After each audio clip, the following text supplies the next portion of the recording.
कि लालू जी जब 1990 में सरकार बनाए थे तो उस क्रांतिकारी सजा जी राजनीति में नहीं होंगे, क्या समझे। तो उनसे उन्होंने ही कहा था मिट्टी में मिल जाएंगे, भाजपा में नहीं जाएंगे, आरएसएस मुक्त भारत बनाएंगे। रातों रात जाकर गवर्नर त्रिपाठी जी थे, जाकर शपथ लिया था। यही तेजस्वी यादव ने कहा था पलटू राम। इंदिरा गांधी दारुसलाम गए थे, इंशाअल्लाह ताला अल्लाह ने चाहा तो तेजस्वी यादव और नीतीश जी दोनों दारुसलाम जाएंगे और बैरिस्टर असदुद्दीन ओवैसी साहब से समर्थन मांगना पड़ेगा। लालू जी 100 बार फोन किए थे 5 एमएलए में, इस बार लालू जी को 1000 बार फोन करना पड़ेगा, तेजस्वी को आना पड़ेगा। देख लीजिए बिहार की आवाम आज बैरिस्टर असदुद्दीन ओवैसी साहब के साथ है कि हु इज बदरुद्दीन अजमल। इनको झुकना पड़ा, थूक चाटना पड़ा। ये कहते थे इंडियन यूनियन मुस्लिम लीग को केरला में कि कौन है मुस्लिम लीग, ये तो कौन मुस्लिम लीग है। जाकर राहुल गांधी को उसी मुस्लिम लीग के भरोसे में लोकसभा जीतना पड़ा। तेजस्वी यादव 9वीं पास भी नहीं है, क्या बतलाएंगे इस पर। ये तो बच्चे हैं अभी। नीतीश जी का भी इतिहास पूरा देश जानता है। ऐसा दुर्भाग्य है मेरे समझ में, जिसका माँ बाप दोनों सीएम और उसका बेटा मैट्रिक नहीं पास करे। शर्म की बात है। मैं बिहार के नौजवानों को बोलना चाहता हूं कि कम से कम तुम लोग पढ़ो, और इनको तेजस्वी जी को स्पेशल सलाह कि आपकी धर्मपत्नी आपसे ज्यादा पढ़ी लिखी है, कम से कम मैट्रिक पास कर लीजिए। आप पास है ना? आप पास है ना? आपका कैमरामैन भी पास है ना? अल्हम्दुलिल्लाह। तो इनको भी थोड़ा सलाह दीजिए कि कम से कम सीबीएसई से हैं माशाल्लाह, तो इनको भी बोलिए कम से बिहार है वो। नमस्कार, मैं हूं सैफ, आप देख रहे हैं न्यूज़ फॉर सिटीजन। बिहार में नीतीश जी की अध्यक्षता में तमाम विपक्षी दल को एकजुट किया जा रहा है और आने वाली कल यानी कि 23 तारीख को विपक्षी दल की बैठक है बिहार में, और तमाम नेतागण देश के अलग अलग कोनों से सब नेतागण आ रहे हैं। इस बार पूरे बिहार को सजाया धजाया गया, स्पेशली पटना को। पटना के सर्किट हाउस हो गया और रोडों पर खूब देख रहे होंगे आप, बैनर पोस्टर लगा है। इन तमाम चीजों के बीच युवा प्रदेश अध्यक्ष हैं आदिल हसन साहब, एडवोकेट है। हम बातचीत करेंगे, जानने की कोशिश करेंगे। अलग सरगर्मी है। इस बीच पटना को सजाया धजाया गया है और विपक्षी दल की बैठक हो रही है नीतीश जी की अध्यक्षता में। क्या कुछ कहेंगे? भाई अच्छी बात है, लेकिन नीतीश जी उस अध्यक्षता कर रहे हैं, अच्छी बात है, लेकिन सिर्फ पटना को सजा रहे हैं। कभी सीमांचल में भी नीतीश जी ये प्रोग्राम कराइए तब अच्छा लगेगा। सिर्फ नालंदा सस्ता है, पटना सस्ता है, लेकिन कभी सीमांचल नहीं सस्ता है। कभी दलितों की बस्ती या मुसलमानों की बस्ती, आदिवासियों की बस्ती नहीं सस्ती है। लेकिन इतना बड़ा आप प्रोग्राम कर रहे हैं, लेकिन उसमें कोई दलित लीडर नहीं दिख रहा है। बहन जी को आपने हटा दिया, कोई दलित लीडरशिप आपके सामने नहीं दिख रही है। मांझी जी थे, उनको भी आपने अंदर किनार कर दिया। कोई ट्राइबल लीडर नहीं दिख रहे हैं आदिवासी कम्युनिटी से, कोई मुस्लिम लीडरशिप नहीं दिख रही है। आपने मुसलमानों के एक लीडरशिप को भी हटा दिया, बैरिस्टर असदुद्दीन ओवैसी साहब, बहन जी, ट्राइबल लीडर। अरे उन्हीं को ले आते, गुजरात में जो ट्राइबल पार्टी है उन्हीं को बुलाते, लाना चाहिए था ना। मुसलमानों की लीडरशिप से दिक्कत, दलितों की लीडरशिप से दिक्कत, आदिवासियों की लीडरशिप से दिक्कत। आखिर किससे आपको मेल है? संजय झा जी आपको वोट दिलाएंगे? मनोज झा जी वोट दिलाएंगे? सुनील सिंह आपको वोट दिलाएंगे? हाँ, ललन जी वोट दिलाएंगे? सब भाजपा में जाएगा इनका वोट। संजय झा जी को लेके घूमते हैं आप हर जगह, कितना उनका वोट दे रहे हैं आप? मांझी जी पे मुखबिरी का आरोप लगा दिए। संजय झा जी जिंदगी भर संजय भाजपा में रहे हैं, अरुण जेटली जी के साथ, भाजपा के साथ, हर कुछ तो भाजपा में उनका रहा है। तो वो रहेंगे उस मीटिंग में तो मुखबरी नहीं होगी। कि 90 में लालू जी जब सरकार बनाए थे ना, तो 33 भाजपा के एमएलए के सपोर्ट से बनाए थे। यानी लालू जी की उत्पत्ति हुई थी, पैदाइश हुई थी, बिहार में मुख्यमंत्री बने थे, वो भाजपा के एमएलए के समर्थन से बने थे। और 17 साल भाजपा की बगिया में नीतीश जी दूध पिए थे। अभी स्टूल पर चढ़कर 2020 का रिजल्ट आया था, स्टूल पर चढ़कर नीतीश जी मुख्यमंत्री बने थे, भाजपा ही के स्टूल पर चढ़ के बने थे। उन्होंने ही कहा था मिट्टी में मिल जाएंगे, भाजपा में नहीं जाएंगे, आरएसएस मुक्त भारत बनाएंगे। रातों रात जाकर गवर्नर त्रिपाठी जी थे, जाकर शपथ लिया था। यही तेजस्वी यादव ने कहा था पलटू राम। तो उसके बाद कभी महागठबंधन में दोबारा एंट्री नीतीश जी का नहीं है। पूरे बिहार में घूमे थे, रातों रात फिर नीतीश जी उनके साथ चले गए।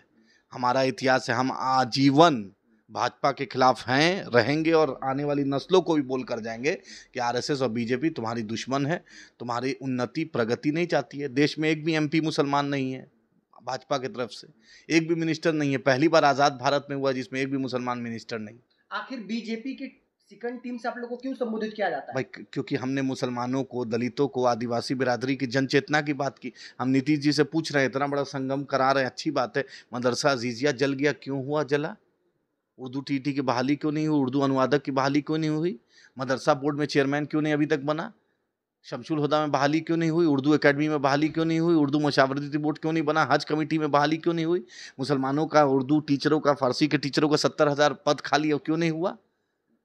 सीमांचल को स्पेशल स्टेटस क्यों नहीं मिला? सीमांचल डेवलपमेंट बोर्ड क्यों नहीं बना? एएमयू किशनगंज क्यों नहीं बना? सीमांचल में बाढ़ की समस्या क्यों नहीं हल हुई? आप तो मुख्यमंत्री बनते गए, पलट पलट के, घलट के, हर तरीके से आप मुख्यमंत्री बने। महागठबंधन में आप लोग शामिल हैं भाई, हम तो अनकंडीशनल सपोर्ट दिए हुए सरकार को।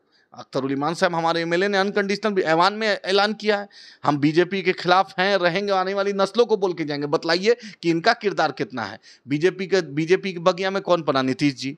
बीजेपी के सरकार कौन बनाया? ममता जी, महबूबा मुफ्ती मोहतरमा, फारूक अब्दुल्ला साहब, नीतीश जी।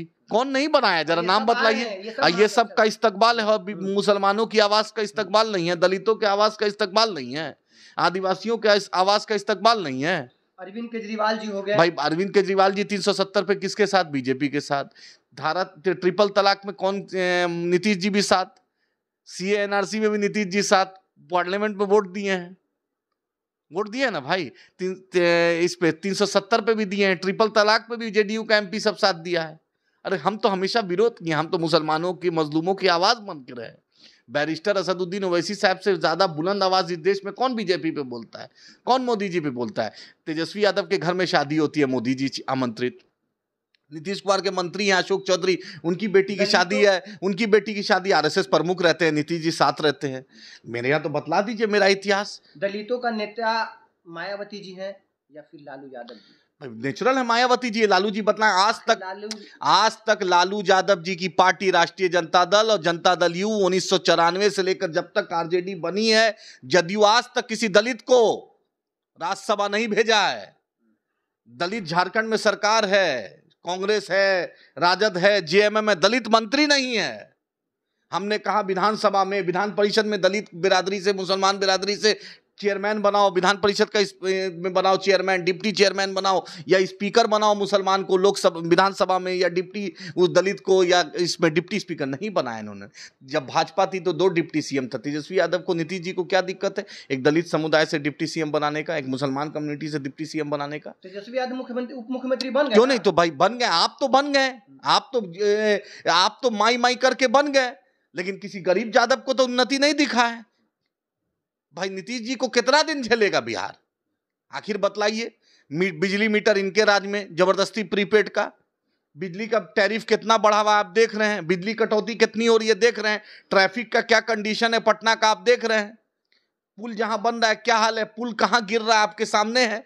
शिक्षा व्यवस्था, स्कूल में बतला दीजिए क्या पढ़ाई हो रहा है, क्या स्टैंडर्ड है पढ़ाई का, इन दोनों का। लालू जी बतलाएं कैसे दलितों के नेता हो गए जब एक राज्यसभा भेजते नहीं है, डिप्टी सीएम बनाते नहीं है, स्पीकर बनाते नहीं है?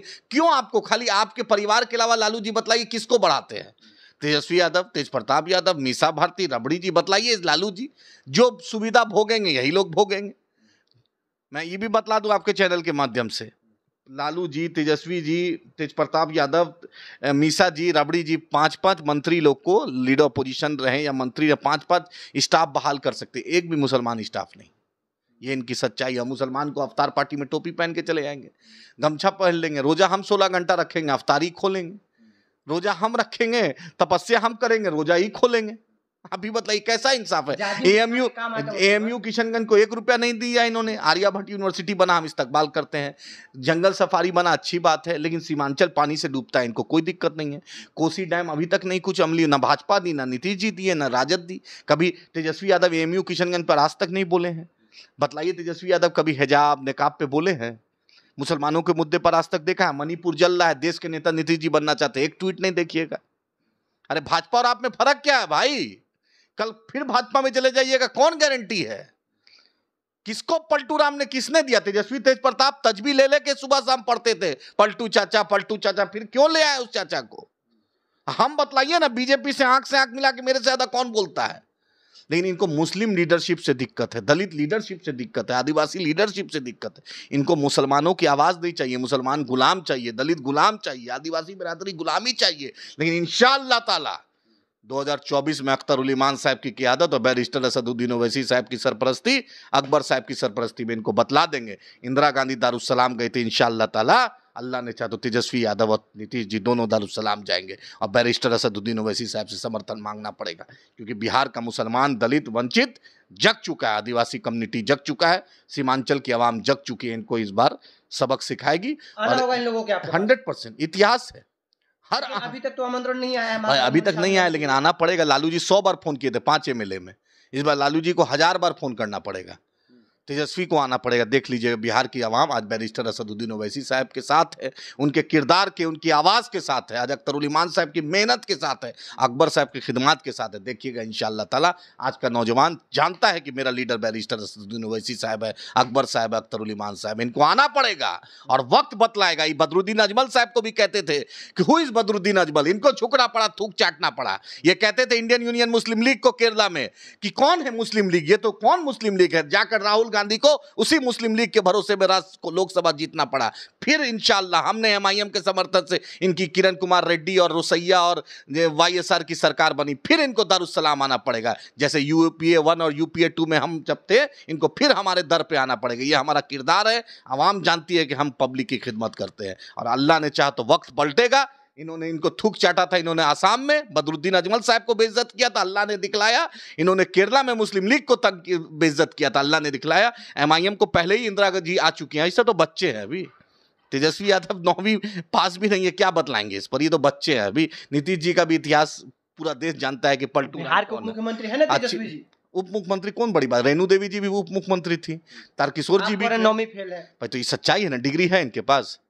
तो इनका ये तो ऐसा दुर्भाग्य है मेरे समझ में, जिसका माँ बाप दोनों CM और उसका बेटा मैट्रिक नहीं पास करे, शर्म की बात है। मैं बिहार के नौजवानों को बोलना चाहता हूं कि कम से कम तुम लोग पढ़ो, और इनको तेजस्वी जी को स्पेशल सलाह कि आपकी धर्मपत्नी आपसे ज़्यादा पढ़ी लिखी है, कम से कम मैट्रिक पास कर लीजिए। बिहार में जाते हैं, तमिलनाडु में संजय यादव कितना आपको स्पीच लिख के देगा, कितना ट्विटर पर लिख के देगा, कितना फेसबुक पर लिख के देगा। हम तो देखा एक दिन राहुल गांधी को बर्थडे में आपने फेसबुक में लिखा, उसमें 5 गलती था।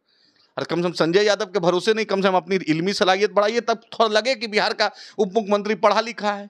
मैट्रिक तो पास कीजिए भाई, आप पास है ना, आप पास है ना, आपका कैमरामैन भी पास है ना, अल्हम्दुलिल्लाह। तो इनको भी थोड़ा सलाह दीजिए कि कम से कम माशाल्लाह, तो इनको भी बोलिए कम से बिहार ओपन मीडियम वाले हैं, हाँ ठीक, NIOSA से कर ले, ओपन स्कूल से, कम से कम लगे कि पढ़ा लिखा, मैट्रिक पास डिप्टी CM।